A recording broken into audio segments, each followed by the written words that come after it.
Hello friends, UGC net knowledge point में आप सभी का स्वागत है। हम कर रहे हैं UGC net paper 2 public administration की चैप्टर यूनिट वाइज। अभी हमने किया है लोक प्रशासन का परिचय पार्ट 1। आज हम करेंगे लोक प्रशासन का परिचय पार्ट 2। तो आइए स्टार्ट करते हैं। चैनल पर नए हैं तो चैनल को जरूर सब्सक्राइब कीजिए, लाइक एंड शेयर कीजिए। और आप इसकी वीडियो और पीडीएफ आप ले सकते हैं टेलीग्राम पे, तो टेलीग्राम पे हमें ज्वाइन कीजिए। लोक प्रशासन में प्रशासन, संगठन और प्रबंधन, एडमिनिस्ट्रेशन, ऑर्गेनाइजेशन एंड मैनेजमेंट। प्रशासन, संगठन और प्रबंधन नामक इन तीन शब्दों को आपस में अदल बदल कर प्रयोग में लाया जाता है, यानी इन्हीं सबको मिला के क्या लाया जाता है, प्रशासन। इन सब तीनों चीज़ों से बना है, मगर इनके अर्थों में एक विशिष्ट अंतर है। इस अंतर को विलियम शुल्ज ने स्पष्ट किया है। वे कहते हैं प्रशासन वह शक्ति है जो संगठन एवं प्रबंधन द्वारा किसी लक्ष्य को निर्धारित करती है। प्रशासन ऐसी व्यापक नीतियां भी तय करता है जिनके अंतर्गत संगठन और प्रबंधन काम करते हैं। कोई भी संगठन आवश्यक मनुष्य, सामग्रियों, औजारों, यंत्रों और कार्य क्षेत्र का ऐसा मिश्रण है जो किसी वांछित लक्ष्य की पूर्ति के लिए व्यवस्थित और प्रभावी ढंग से इकट्ठा किया गया हो। प्रबंधन नेतृत्व करता है, मार्गदर्शन करता है और एवं पूर्व निर्धारित लक्ष्य की पूर्ति के लिए एक संगठन को निर्धारित करता है। इस प्रकार प्रशासन एक व्यापक अवधारणा है जो संगठन और प्रबंधन दोनों को ही समेट लेती है। प्रशासन में संगठन और प्रबंधन दोनों ही आ जाते हैं। लोक प्रशासन की प्रकृति, नेचर ऑफ पब्लिक एडमिनिस्ट्रेशन।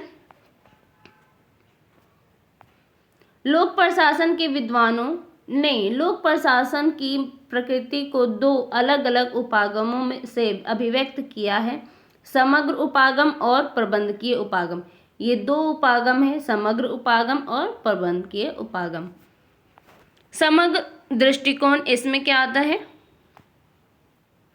इस उपागम के अनुसार लोक प्रशासन उन सभी गतिविधियों का समावेश करता है जो दिए गए लक्ष्य को प्राप्त करने के लिए की जाती है। दूसरे शब्दों में लोक प्रशासन प्रबंधकीय, तकनीकी, लिपिकीय और दस्ती कामों का कुल योग है। क्या है लोक प्रशासन? प्रबंधकीय, तकनीकी और लिपिकीय और दस्ती कामों का कुल योग ही लोक प्रशासन है। इस प्रकार इस उपागम के अनुसार प्रशासन ऊपर से नीचे तक सभी व्यक्तियों की गतिविधियों से बनता है, यानी ऊपर से जो नीचे सभी गतिविधियों तक बनता है। एल.डी. वाइट और डिमॉक इसी उपागम को मानते हैं। कौन मानता है? एल.डी. वाइट और डिमॉक। क्वेश्चन बनता है इसमें कि एल.डी. वाइट और डिमॉक कौन से उपागम को मानते हैं, तो ये समग्र उपागम को मानते हैं, जिनके अनुसार प्रशासन संबंधित अभिकरण की विषय वस्तु पर निर्भर करता है, यानी यह एक क्षेत्र से दूसरे क्षेत्र में भिन्न होता है। ये एक और दूसरे एक कहीं कोई कार्य होता है, इस क्षेत्र में अलग होता है और दूसरे क्षेत्र में अलग कार्य होता है। वैसे ही यानी यह एक क्षेत्र से दूसरे क्षेत्र में भिन्न होता है, दोनों एक जैसा नहीं होता है। प्रबंधकीय दृष्टिकोण। इस परिप्रेक्ष्य में लोक प्रशासन में केवल प्रबंधकीय गतिविधियां शामिल होती हैं। तकनीकी, लिपिकीय और दस्ती गतिविधियां इसमें शामिल नहीं होती, जो स्वभाव से गैर प्रबंधकीय गतिविधियां हैं। अतः इस उपागम के अनुसार प्रशासन सिर्फ ऊपर के व्यक्तियों की गतिविधियों से बनता है। साइमन, स्मिथबर्ग, थॉमसन और लूथर गुलिक जैसे विचारक इस उपागम को मानते हैं। तो प्रबंधकीय दृष्टिकोण के उपागम को कौन मानता है? साइमन, स्मिथबर्ग, थॉमसन और लूथर गुलिक प्रबंधकीय उपागम को मानते हैं।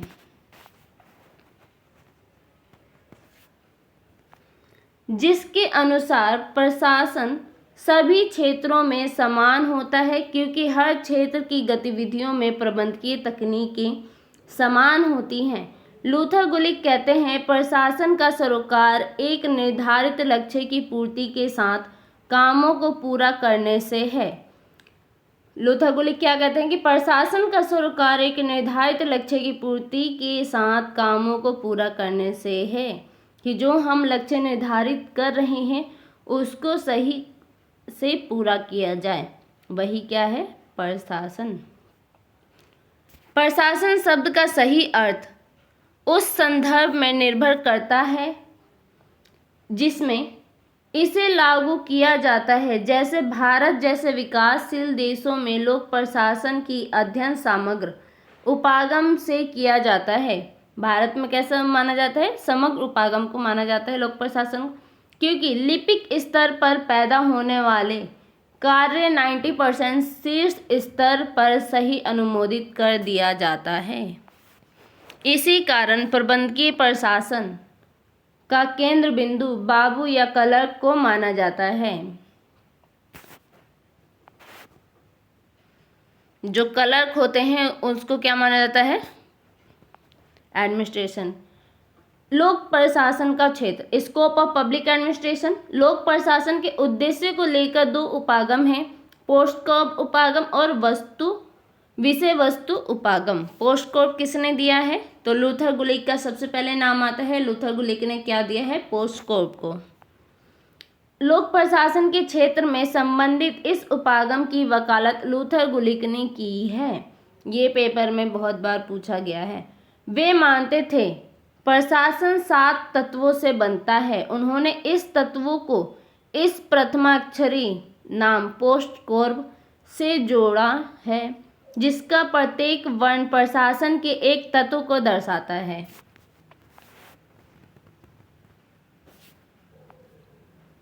लूथर गुलिक प्रशासन के इन 7 तत्वों या मुख्य कार्यपालिका के कार्यों की निम्नलिखित रूप में व्याख्या करते हैं। पी का मतलब होता है प्लानिंग, यानी योजना बनाना, अर्थात एक व्यापक ढांचे में आवश्यक कामों को करना और उपक्रम के तय लक्ष्य को पूरा करने के लिए इन कामों को करने की पद्धति तैयार करना। कि अगर हम कोई काम करते हैं उसके लिए पहले उसकी प्लानिंग करते हैं। सेकंड है ओ का मतलब है ऑर्गेनाइजिंग, संगठित करना, अर्थात प्राधिकार के औपचारिक ढांचे की स्थापना करना जिसके द्वारा कार्य उपविभाजनों को तय लक्ष्य के लिए व्यवस्थित, परिभाषित और समन्वित किया जाता है। थर्ड है एस यानी स्टाफिंग, कर्मचारियों को रखना, अर्थात भर्ती करने, कर्मचारियों को प्रशिक्षित करने और काम करने की बेहतर स्थितियां बनाए रखने का संपूर्ण कार्मिक कार्य है। डी डायरेक्टिंग, निर्देशित करना, अर्थात निर्णय लेने और उन निर्णयों को विशिष्ट एवं सामान्य आदेशों और निर्देशों में समायोजित करने का निरंतर कार्य और उपक्रम के नेता की भूमिका का निर्वाह करना। CO यानी कोऑर्डिनेटिंग, तालमेल करना, यह कार्य के विभिन्न अंगों का आपस में संबंधित स्थापित करने का बेहद अहम काम है। R का मतलब है रिपोर्टिंग, सूचना देना, अर्थात उन लोगों को सूचित रखना जिनके प्रति कार्यपालिका चल रहा है, कार्य को लेकर जवाबदेह है। इसमें रिकॉर्डों, शोध और जांच द्वारा स्वयं और अपने अंतर्गत काम करने वालों को सूचित रखना शामिल है।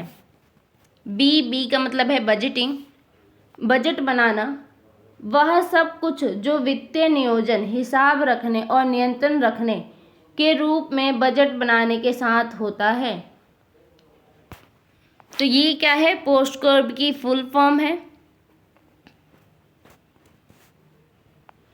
विषय वस्तु दृष्टिकोण, हालांकि पोस्टकॉर्प उपागम अपने वर्तमान रूप में काफ़ी लंबे समय तक स्वीकार्य बना रहा, लेकिन फिर समय बीतने के साथ इस उपागम के विरुद्ध प्रतिक्रिया हुई। फिर इस बात का ज्ञान हुआ कि पोस्टस्कोप गतिविधियां या तकनीकें संपूर्ण लोक प्रशासन को दूर इसका कोई महत्वपूर्ण भाग नहीं हो सकती। ये उपागम वकालत करता है कि प्रशासन की समस्या सभी एजेंसियों में समान होती है, चाहे उनके द्वारा किए जा रहे कार्यों की विशिष्ट प्रकृति कुछ भी हो। इस तरह यह तथ्य को अनदेखा करता है कि अलग अलग एजेंसियों को अलग अलग समस्याओं का सामना करना पड़ता है। इसके अलावा पोस्टस्कोप सिर्फ प्रशासन के उपकरणों की प्रतिनिधित्व करता है, जबकि वास्तविक प्रशासन एक अलग ही चीज है। प्रशासन का वास्तविक मर्म लोगों को दी जाने वाली विभिन्न सेवाओं से बनता है, कि जो लोगों को सेवाएं दी जा रही है उसके लिए जो भी कार्य किया गया है उसे सही से शुरू से और लास्ट तक लोग तक पहुंचाने तक वही क्या है, प्रशासन है। तो इसीलिए पोस्टस्कोप इस पे क्या हो रहा है, वो लागू नहीं हो रहा है। प्रशासन का वास्तविक मर्म लोगों को दी जाने वाली विभिन्न सेवाओं से बनता है, जैसे रक्षा, स्वास्थ्य, कृषि, शिक्षा, सामाजिक सुरक्षा आदि। इन सेवाओं की अपनी विशिष्टकृत तकनीकें होती हैं जो सामान्य पोस्टस्कोप तकनीक में नहीं होती। दूसरे शब्दों में, हर प्रशासनिक एजेंसी का उसकी विषय वस्तु के कारण अपना एक स्थानीय पोस्टस्कोप होता है। इसके अतिरिक्त गुलिक की सामान्य पोस्टस्कोप तकनीकें भी प्रशासन की विषय वस्तु से प्रभावित होती है। इस प्रकार पोस्टस्कोप उपागम तकनीकें निर्देशित है बजाय विषय वस्तु निर्देशित होने के। यह लोक प्रशासन के बुनियादी तत्व यानी विषय वस्तु के ज्ञान की उपेक्षा करता है। इस तरह लोक प्रशासन के उद्देश्य के विषय वस्तु उपागम का उदय हुआ। यह उपागम सेवाओं और प्रशासनिक एजेंसी के कार्यों पर जोर देता है। यह दलील देता है कि एक एजेंसी की सारभूत समस्याएं उसकी विषय सामग्री पर निर्भर करती है, जैसे सेवाएं और काम जिससे उसका सरोकार होता है। इसलिए लोक प्रशासन की महज तकनीकों का अध्ययन नहीं करना चाहिए, बल्कि प्रशासन के सारभूत सरोकारों का अध्ययन करना चाहिए। लोक प्रशासन पोस्टस्कोप उपागम और विषय वस्तु उपागम एक दूसरे के विरोध नहीं करते, बल्कि एक दूसरे के पूरक हैं। वे साथ मिलकर लोक प्रशासन के अध्ययन के उचित विस्तार क्षेत्र का निर्माण करते हैं। इसलिए लेविस मेरियम कौन है? लेविस मेरियम ने सही ही कहा है कि लोक प्रशासन एक दो धारी औजार है, जैसे कैंची की दो धारें। किसने कहा है ये? लेविस मेरियम ने। लेविस मेरियम ने क्या कहा है कि लोक प्रशासन एक दो धारी औजार है, जैसे कैंची की दो धारें। एक धार पोस्टस्कोप द्वारा समेटे जाने वाले क्षेत्रों का ज्ञान हो सकती है और दूसरी धार उस विषय वस्तु का ज्ञान हो सकती है जिसमें यह तकनीकें प्रयोग की जाती हैं। एक प्रभावी औजार बनाने के लिए इन दोनों ही धारों को तीक्ष्ण होना चाहिए, यानी तेज होना चाहिए, तभी कैंची काम करेगी। शिक्षा की एक शाखा के रूप में लोक प्रशासन की 5 शाखाएं हैं: सांगठनिक, सिद्धांत और व्यवहार, लोक कर्मचारी प्रशासन, लोक वित्त प्रशासन, तुलनात्मक एवं विकास प्रशासन और लोक नीति विश्लेषण। लोक प्रशासन के अध्ययन के उपागम, approaches to the study of public administration. लोक प्रशासन के अध्ययन के विभिन्न उपागमों की व्याख्या इस प्रकार है। सबसे पहला है दार्शनिक उपागम। इसमें दार्शनिक उपागम में राइटर के नाम पूछ लेते हैं कि कौन से जो राइटर है वो दार्शनिक उपागम में आते हैं। ये सबसे व्यापक और पुराना उपागम है। ये प्रशासनिक गतिविधियों के सभी पहलुओं पर विचार करता है। ये मानक उपागम पर आधारित है और क्या होना चाहिए इस पर केंद्रित है। इसका उद्देश्य प्रशासनिक गतिविधियों के आधारभूत आदर्शों और सिद्धांतों को प्रतिपादित करना है।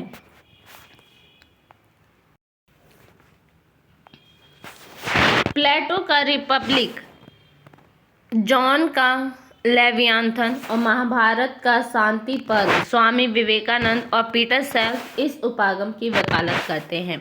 कौन कौन वकालत करता है? प्लेटो, जॉन लॉक, स्वामी विवेकानंद और पीटर सेल्फ दार्शनिक उपागम की वकालत करते हैं। सेकंड है कानूनी उपागम। ये उपागम यूरोप के फ्रांस, बेल्जियम और जर्मनी जैसे महाद्वीपीय देशों में सबसे अधिक लोकप्रिय रहा। ब्रिटेन और अमेरिका में भी इसके समर्थक हैं। अमेरिका में फ्रैंक जे गुडनाउ इस उपागम के प्रमुख समर्थक थे। यह लोक प्रशासन का अध्ययन कानून के एक हिस्से के रूप में करता है। संवैधानिक कानूनी ढांचे, संगठन शक्तियों, कार्यों और लोक अधिकारियों की सीमाओं पर बल देता है, इसलिए इसे न्यायिक या न्यायवादी उपागम के रूप में जाना जाता है। यह सबसे पुराना व्यवस्थित रूप से निर्धारित उपागम है। यह मुक्त व्यापार के युग में अस्तित्व में आया जब राज्य की भूमिका सीमित और सरल थी। ऐतिहासिक उपागम, ये भूतकाल में हुए ऐतिहासिक परिवर्तनों और वर्तमान पर पड़ने वाले इसके प्रभावों के जरिए लोक प्रशासन का अध्ययन करता है। यह प्रशासनिक एजेंसियों से संबंधित सूचना को कालानुक्रम में संगठित और व्याख्यायित करता है। एल.डी. वाइट ने अमेरिकी संघीय प्रशासन का इसके निर्माणात्मक काल में अपने 4 शानदार ऐतिहासिक अध्ययनों के जरिए वर्णन किया है। किसने किया है? एल.डी. वाइट ने, जिसका नाम है दी फेडरलिस्ट 1948, दी जेफरसनियन 1951, दी जैक्सनियन और दी रिपब्लिकन युग। कौटिल्य का अर्थशास्त्र, मुगल प्रशासन और ब्रिटिश प्रशासन के विभिन्न अध्ययन भारत की पुरानी प्रशासनिक व्यवस्थाओं की एक झलक देती है। ये उपागम प्रशासन के जीवनी संबंधी उपागम से निकट रूप से जुड़ा हुआ है। केस पद्धति उपागम, इसका संबंध उन खास घटनाओं के विस्तृत वर्णन से है जो एक प्रशासक के निर्णय निर्माण में मुख्य भूमिका निभाती है या उस ओर ले जाती है। यह प्रशासकीय वास्तविकताओं को पुनर्निर्मित करने का प्रयास करता है। लोक प्रशासन के विद्यार्थियों को उनसे परिचित कराता है। यह 1930 के दशक में अमेरिका में लोकप्रिय हुआ। कब हुआ अमेरिका में लोकप्रिय? 1930 में। 1992